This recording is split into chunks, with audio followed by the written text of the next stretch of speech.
Culture में चंद्रचूड़ कैसे आ गया? Next question. जो भी हज करने जाते हैं, मैं 3 बार हज किया हूं, अल हज हूं मैं। लोग सिर्फ 1 बार हज कर पाते हैं तो अपने आप को नसीब वाला समझते हैं। मैंने 3 बार हज किया था।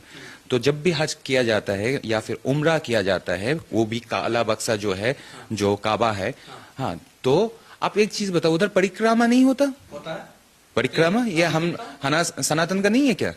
ओके, परिक्रमा करना, ओके, 7 बार, वो भी 7 बार, क्यों? नंबर का भी चेंज नहीं है। ओके, जैसे हम लोग करते हैं ना कि मंगलम भगवान विष्णु मंगलम करो तो मंगलम कुंडलीकाक्ष मंगलम कनोभरी, उस टाइम भी हम लोग अग्नि के चारों तरफ 7 बार ही घूमते हैं। तो ठीक इसी तरह वो लोग भी क्या कर रहे हैं जानते हो? बस उसका मंत्र थोड़ा अरबी में है। कैसे? लब्बैक अल्लाहुम्मा लब्बैक लब्बैक ला शरीक लक लब्बैक इन्नल हम्द व निअमत लकल मुल्क ला शरीक luck. So the procedure is same but the language is different.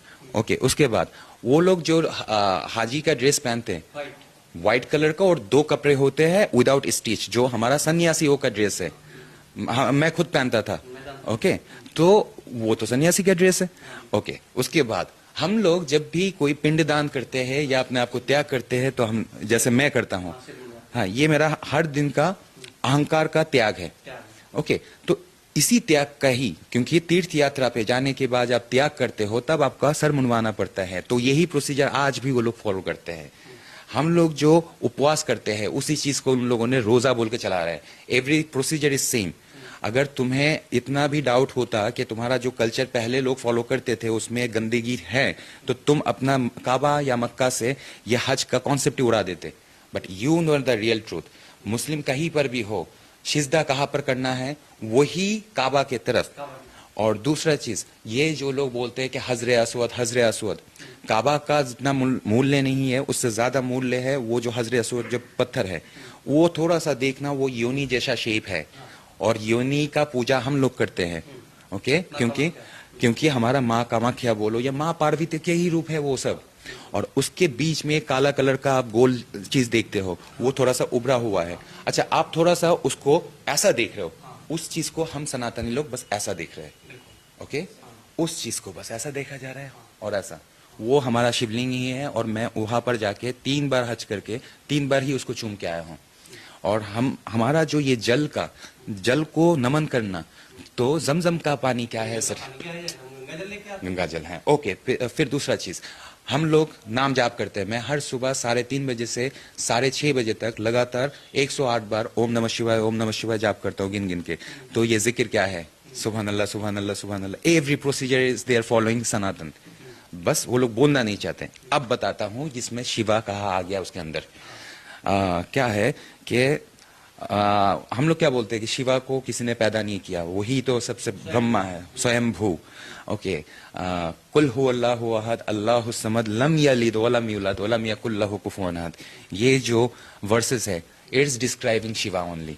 और दूसरा चीज, अल्लाह जिसको हम लोग जानते हैं, अच्छा, अल्लाह का कॉन्सेप्ट मोहम्मद लाया है, ये अगर कोई बोलता है ही इज ए फूल, क्योंकि उसका बाप का नाम था, मतलब मोहम्मद पैदा होने से पहले उसका बाप का नाम था अब्द अल्लाह, मतलब शिवादास।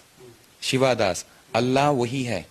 और आप अगर गूगल में जाके सर्च करोगे who is Hubble, Hubble is the moon God. Moon God means हमारा चंद्रचूड़, और चंद्रचूड़ का 3 कन्याएं हैं, और उनका भी 3 कन्याएं हैं अल्लाह का। कौन कौन? लात, मानात एंड उज्जा। यस, लात, मानात एंड उज्जा। अब बात यह है कि जब तुम बोल रहे हो एक तरफ कि लकुम दीनुकुम वलिया दीन, अब तुम बाद में ये बोल रहे थे कि तुम्हारा 3 कन्याएं हैं। अब जब ये फंस गया था ना कॉन्ट्रडिक्शन में हजरत मोहम्मद सल्लल्लाहु अलैहि वसल्लम, तब उसने बोला था कि ये तो बाद में शैतान आके मुझे गुमराह किया था, इसलिए। हाँ, इसी वजह से ही आप लोग अगर इसका फुल डिटेल्स अगर चाहते हो तो सलमान रुश्दी का सैटेनिक वर्सेस पढ़ लो। उसमें आपको गेब्राइल, मतलब जो कैरेक्टर है उसमें जिब्राइल का फुल कॉन्सेप्ट आपको मिल जाएगा। वो मेटाफोरिकली बताया था, बस मैं डायरेक्टली बता रहा हूँ। अच्छा, ये आपने कई किताबें भी लिखी है, एक किताब आपने वत जिहाद लिखा है, इसका क्या आशय है, क्यों इसको लिखने की जरूरत क्यों पड़ी? सर, पैर में कांटा चुभ जाए तो उस कांटा को निकालने के लिए दूसरा कांटा का जरूरत होता है। ओके, अब बात ऐसी है कि आपको अगर पता है सामने मिलिटेंट खड़ा हुआ है, हाँ, हमारा एलओसी कारगिल में जब वार हो रहा था, सामने से जब मिलिटेंट आ रहे थे, तो हमारा ये डिफेंस मिनिस्ट्री क्या किया था? हाँ, वो लोग क्या स्कॉलर्स भेजे थे, भाई उसको समझा के आओ, ऑफ कोर्स नॉट। उसके मिलिटेंट के ऑपोजिट में दूसरा मिलिटेंट पावर खड़ा करना पड़ा ताकि हम लोग एलओसी कारगिल जीत पाए। जब पहलगांव अटैक हुआ तो उसको अटैक करने के लिए हम लोग सिंदूर लगा के आ गए। हाँ, इसको मैं बोलता हूँ कि मांग भर के आ गए हम। उसके बाद क्या बोलते हैं, उरी अटैक हुआ था, उसका भी हम लोगों ने मुंह तोड़ जवाब दिया। जब हमारा डिफेंस सिस्टम इस तरीके से काम कर रहे हैं तो इंटेलेक्चुअल वे पे हम इंटेलेक्चुअल लोगों को, मतलब हमारा सनातन की दृष्टि में वैदिक लोगों को या फिर ब्राह्मण लोगों को एकजुट होकर ऐसा ही काम करना है। ये है वद जिहाद, जिसको अरबी में इसका नाम किया गया है कत्ल जिहाद। और ये सारे चीजें उसी से ही इंस्पायर्ड है जिस पावर को हम रोकना चाहते हैं। तो अगर आप इंडिया का जिहाद से मुक्ति चाहते हो तो इस वद जिहाद ही एकमात्र उपाय है। और ये किताब मैं बेचने नहीं आया हूं सर, इसको मैं फ्री टू डाउनलोड करके रखा हूं satyasadhu.com में। कोई भी सनातनी आए उसको डाउनलोड करे।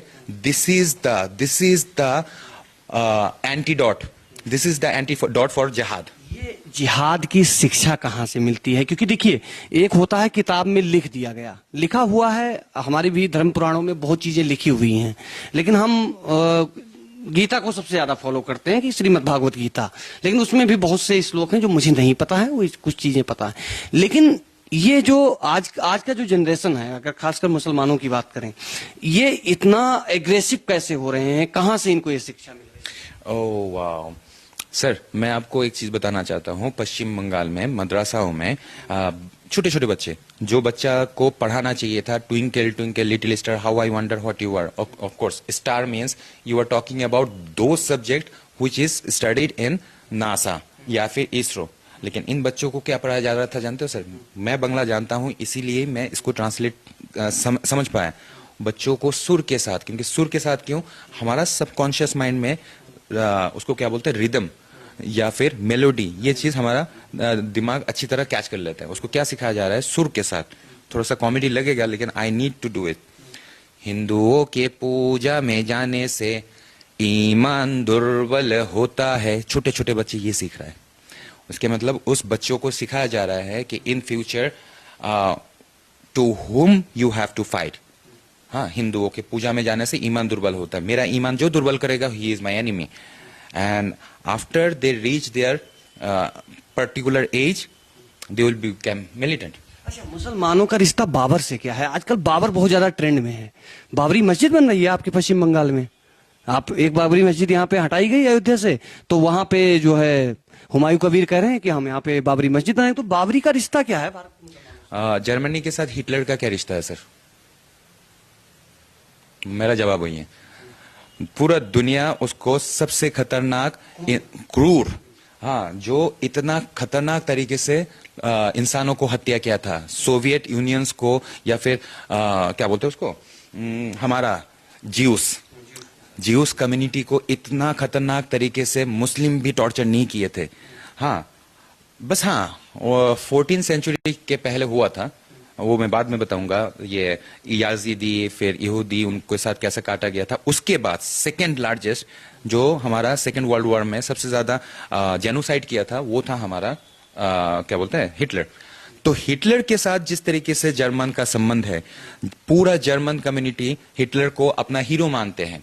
हाँ, जिस तरीके से जिहादी कम्युनिटी अजमल कसब को हीरो मानता है, जिस तरीके से जिहादी कम्युनिटी बाबर को हीरो मानता है, क्योंकि बाबर वो कम्युनिटी है जो सबसे पहले खतरनाक तरीके से हजरत मोहम्मद मुस्तफ़ा सल्लल्लाहु अलैहि वसल्लम का सुन्नत को पालन किया था। सुन्नत किसको बोलती है ये भी समझा देता हूं कि हजरत मोहम्मद मुस्तफ़ा सल्लल्लाहु अलैहि वसल्लम जो अल्लाह का प्रेरित नबी है, तो जो अल्लाह का हबीब है, तो उन्होंने जो सुन्नत पालन किया था, उन्होंने जो किया था उसी को फॉलो करने को सुन्नत बोला जाता है। तो मक्का को जब उन्होंने दोबारा कंक्यूर किया था, after getting all the power from